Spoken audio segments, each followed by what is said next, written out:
Welcome to Make Peace with Food. I'm your host, Emily LaVoie, a certified eating psychology coach. I own a virtual private practice, and I work with clients all over the world, one-on-one and in group programs, to help heal their relationship with food and improve body image. Here at Make Peace with Food, we believe food is not your enemy, that eating should be fun and bring you joy and pleasure, not stress and guilt.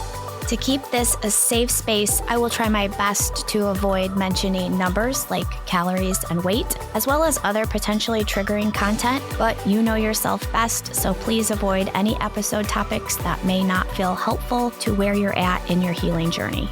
This podcast is for educational and entertainment purposes. It's not a replacement for medical or mental health advice, diagnosis, or treatment, nor does it provide a client or patient relationship. Consult your own provider on any changes you're thinking about making.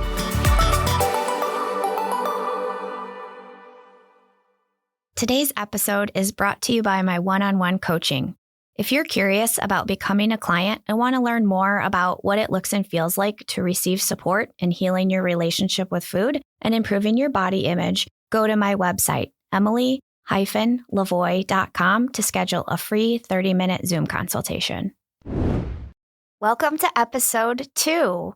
In today's episode, we are going to discuss the term diet culture.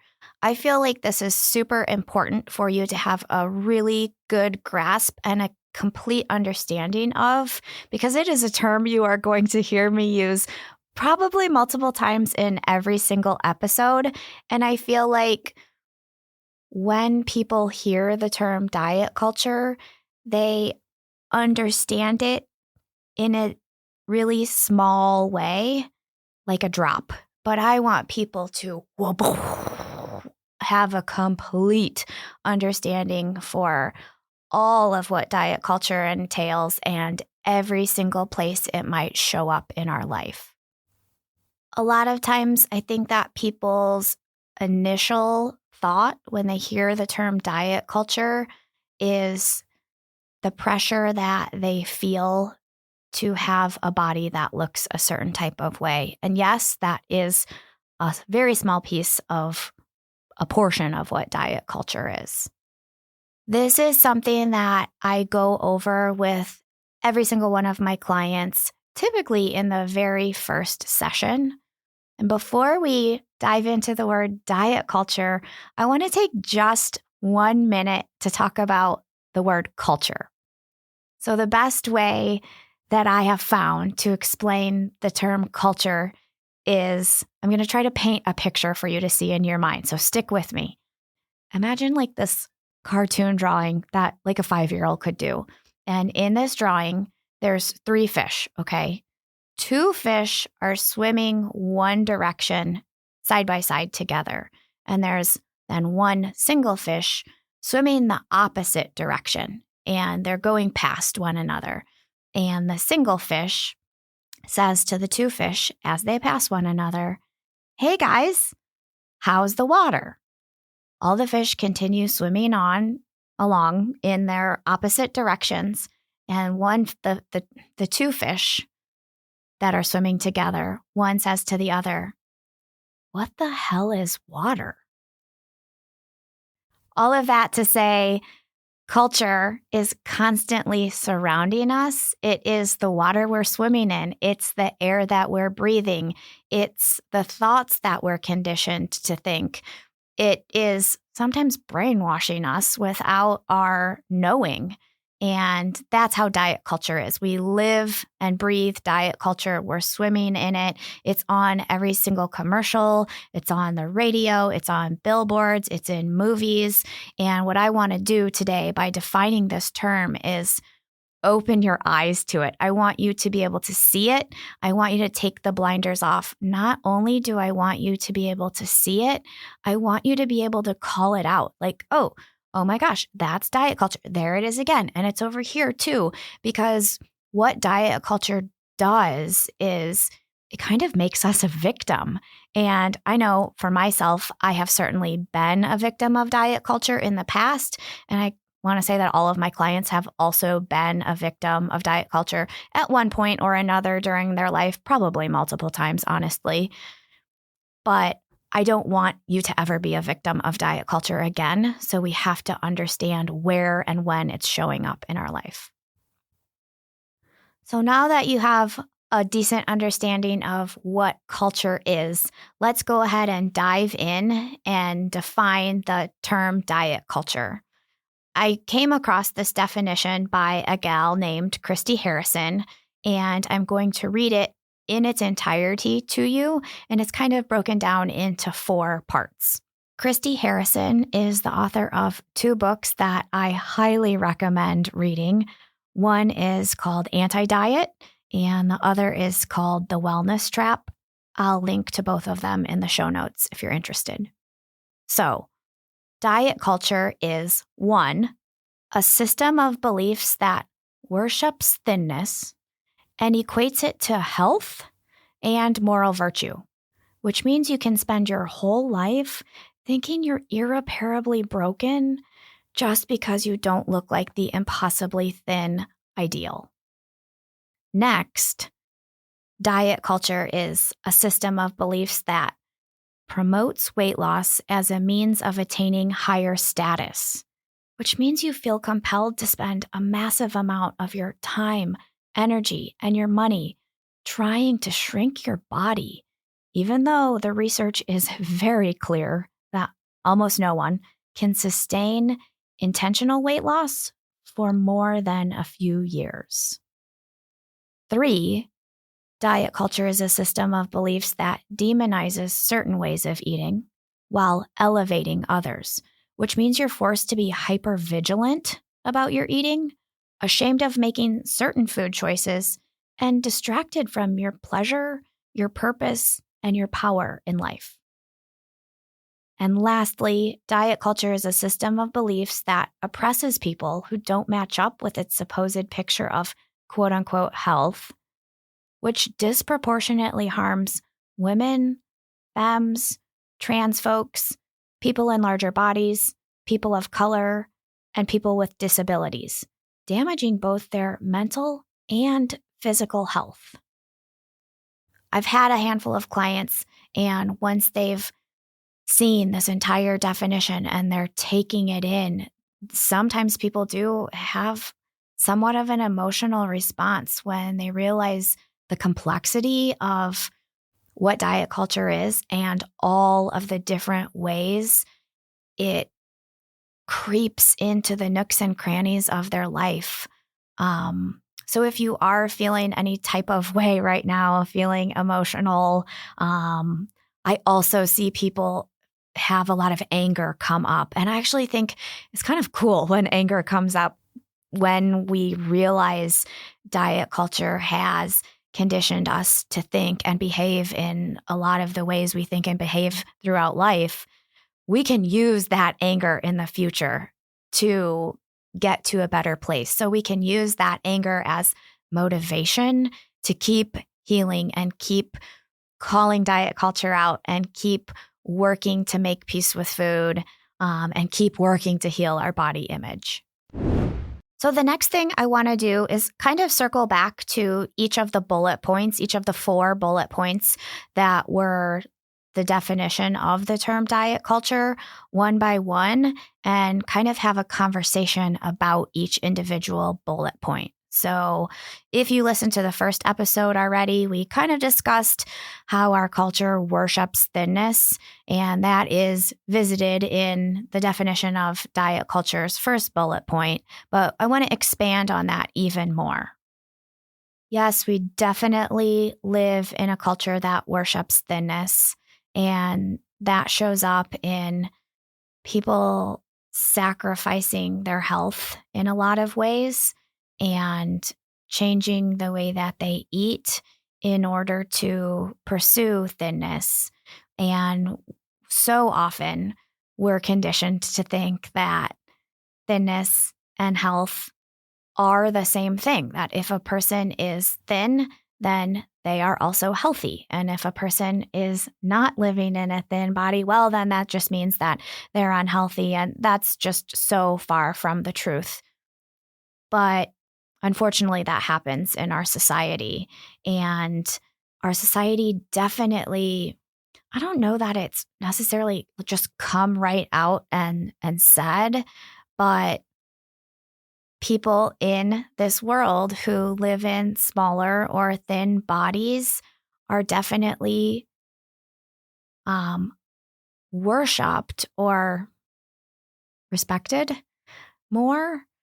And there's something moral about that. They are, more respected and more quote unquote right and doing the quote unquote right things. They must be eating the quote unquote right way and exercising the right way and doing all of the right things. And that's just not the truth. There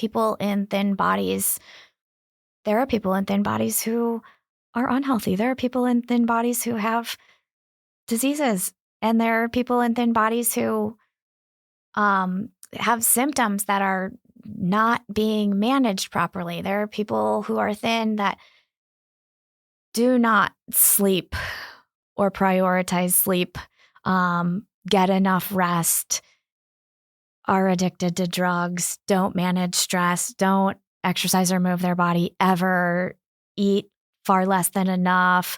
Or there are also people in thin bodies who eat a substantial amount of food. There are people in thin bodies who eat almost no nutrient-dense foods. And a lot of that has to do with genetics, the genes that they inherit from their parents, grandparents, about how their body composition is going to be. And sadly, I see people who are living in thin bodies, but wish their body was thinner. It's never enough. In a lot of ways, it's sort of like money. We might set ourselves a goal to have a certain amount in our savings, but the bar is always going higher and higher. You always need more and more money. It never feels like we have enough to maybe just relax and take a deep breath. And when it comes to bodies, it's almost like I see people who are pursuing intentional weight loss maybe set a goal and they hit it, and it's then, all of the magic things that they thought were going to happen once they achieved this weight, like the sun exploding and rainbows popping out and unicorns flying around everywhere. It doesn't happen. So it's got to be, I have to lose more weight. It just never feels like we're meeting this goal, and what we think is going to happen never happens.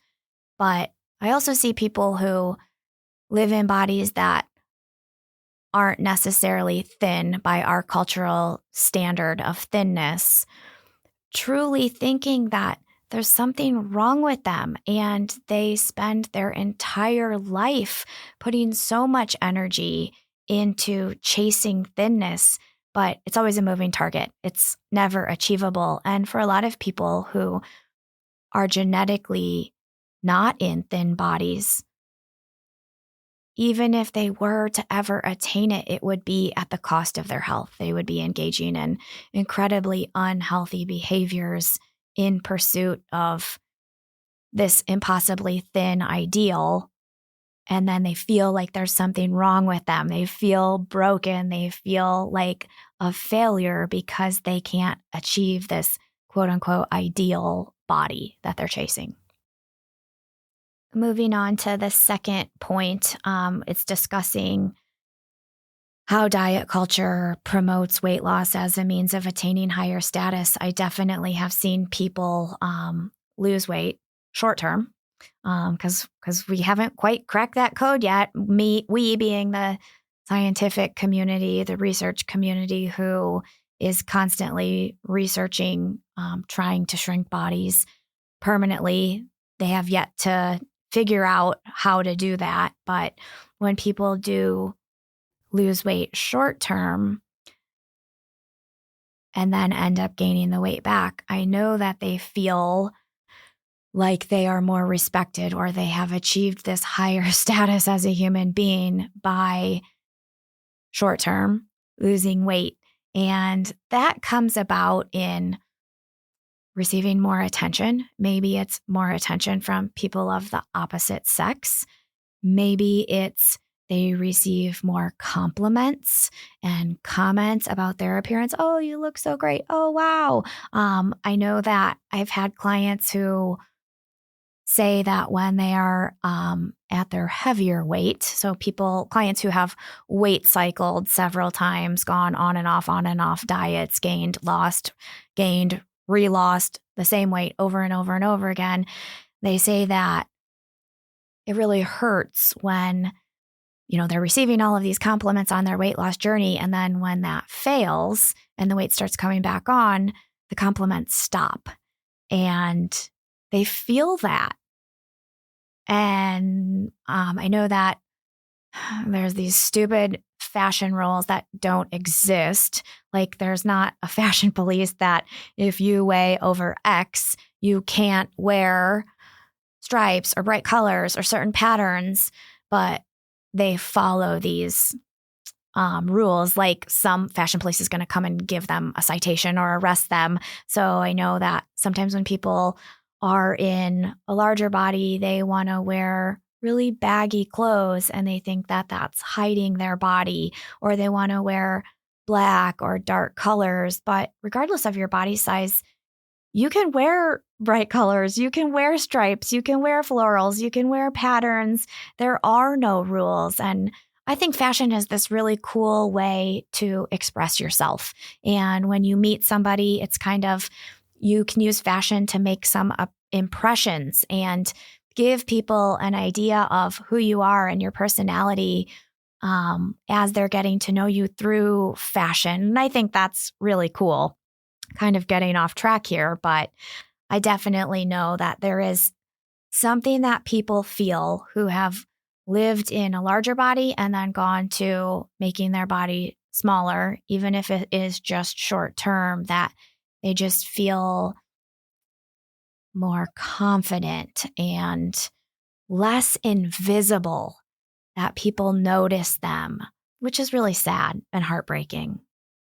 And so the amount of time and energy and money that people spend chasing thinness, when I think about myself and my previous history with chasing thinness, gosh, the amount of mental space and thought capacity and brain energy that went into meal prepping and, oh my goodness, reading labels at grocery stores. Like a trip to the grocery store would be 3 or 4 hours. And I would sometimes just feel overwhelmed and come home empty-handed. And the amount of time I spent researching the quote unquote right way to eat, it was consuming the majority of my time and really cutting into how I was able to show up in life.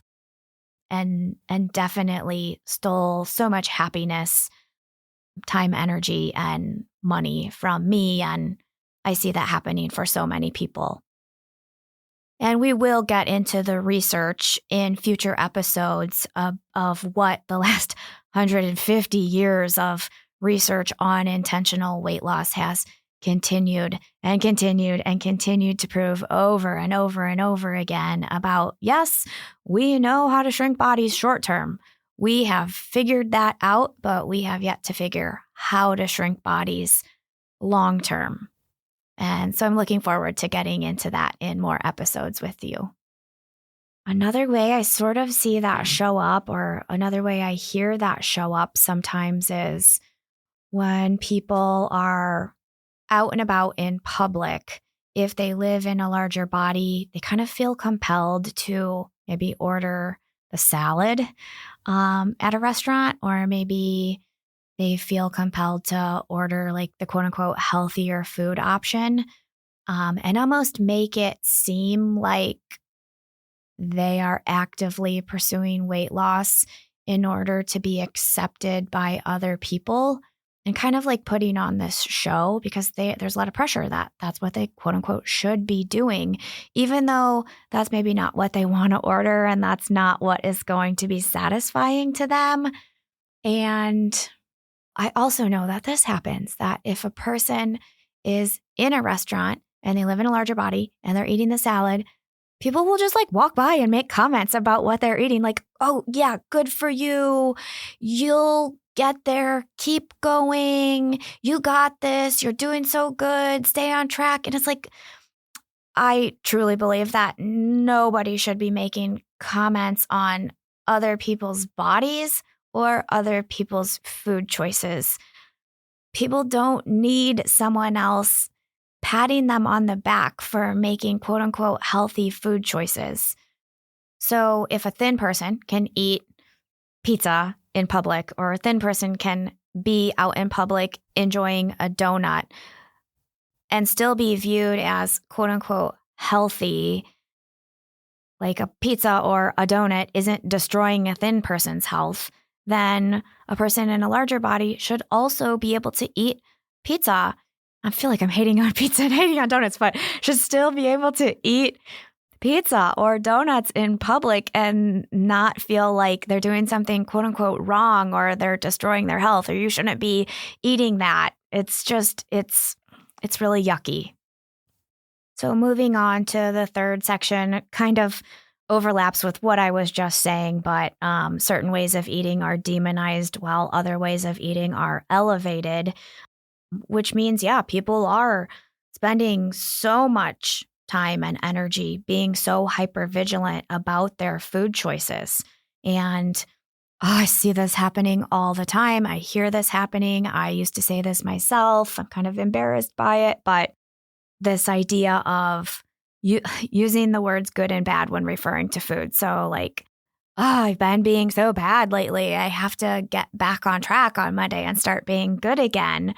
They're eating foods or making food choices that diet culture labels or deems acceptable and quote unquote right, versus making the food choices that they want, the thing that is going to be the tastiest, the thing that is going to satisfy them the most. But when we eat foods that taste like cardboard, it turns out they're not that satisfying, and you want to keep eating and you keep thinking about food because you're not satisfied.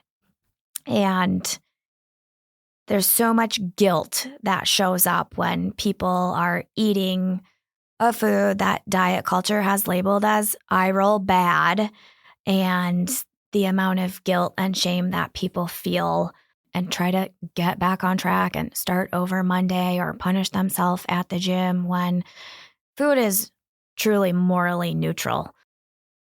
Food doesn't have the ability of making a person a good person. Food doesn't have the ability of making a person a bad person. But because of diet culture, there is guilt and shame and regret associated with foods. And I just think that there should be no place where food choices make you feel like you're a good or bad person.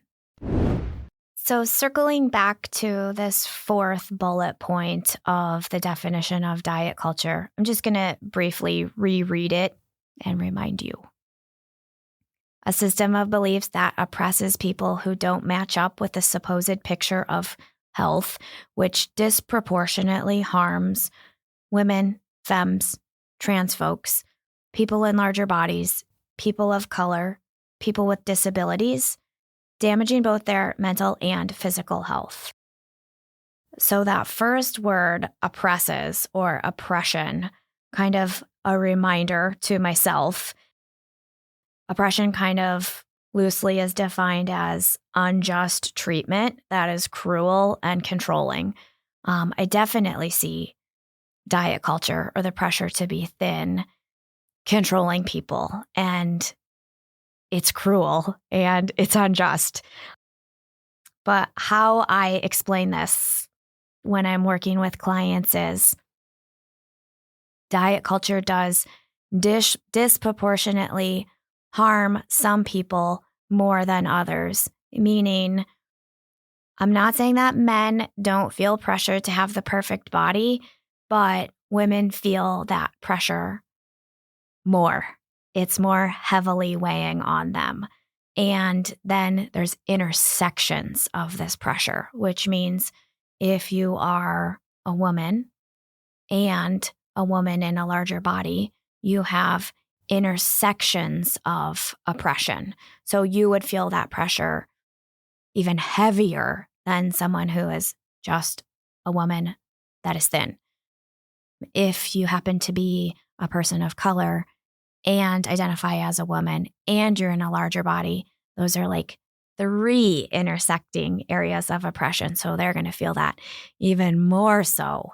And then people with disabilities. So all of these different areas that people feel oppressed in, they intersect and they feel the pressures of diet culture, the pressure to achieve thinness, follow these X, Y, and Z food rules. They feel them even more so as they navigate this world.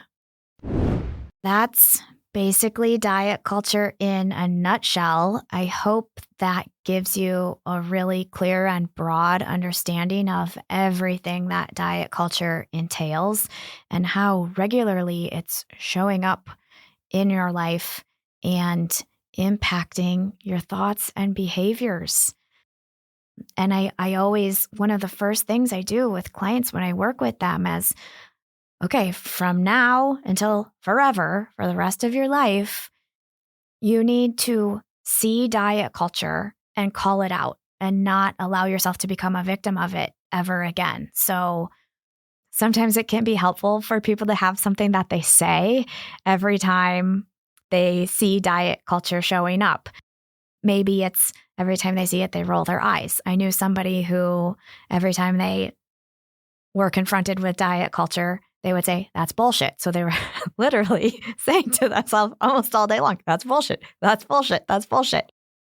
Which is kind of like your blinders are off now. See it, call it out, never allow yourself to be victimized by it again.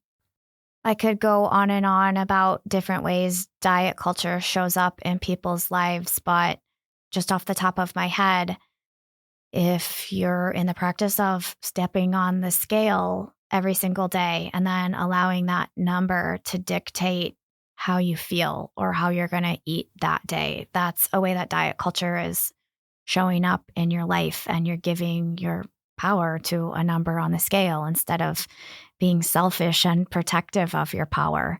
Or if you're making food choices in the pursuit of intentional weight loss, that's a way diet culture is showing up.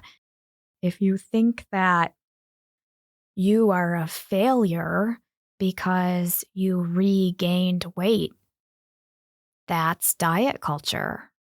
Diets actually aren't designed to help people lose weight.